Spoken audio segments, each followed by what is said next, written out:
tuwanje agize ngo umuntu nasa kutanikana na shiri njo muntu waruguma gonka abase kuba mu gigabit yaba ayino omwete no gukora namani organizing and tuwari the position pay the license and you are free getting there is what we call a license and a permit. What is the difference?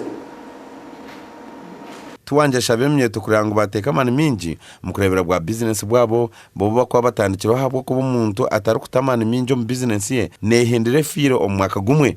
If you have 1 million and he has 20 million, are you both millionaires? Yes. But otarista manaba millionaire omubara yuine mu ukebara ba millionaire wamara kuyo sirinjo you already out of the class. Obediat yamureba ayirukiro kwerarikira abwe micwembiye minyeto obutenda kuza omishome tebekanisi ba government nkeji kwenda kubashomesa kurwana soboro nibura ryemeremo mu ihanga kandi yabashaho butirukanja za loan banka. For the ministry provides and we are supposed to train in 20 districts. Even right now I'm going to Ntungamo, but the money is not enough. If we could get more funds, we would like to give more skills to many people.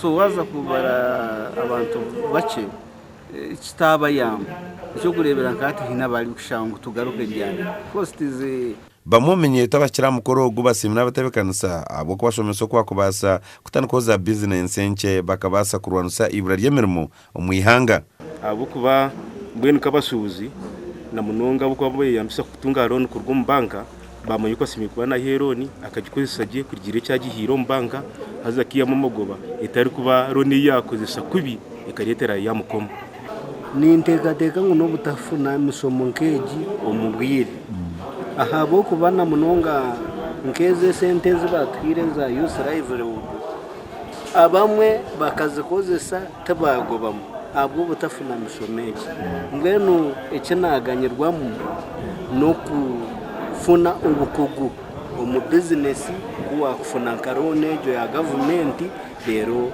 ukongera kugira ikiwihamo. Obo Uganda eriyo netekatekera kuzo mahanga gine entase nunjo munsi yona ogungo gumwe ahamiringo yo kurwana sobworo omwihanga gasha kwa Abraham Muganzi omuri Bushenyi. I do counseling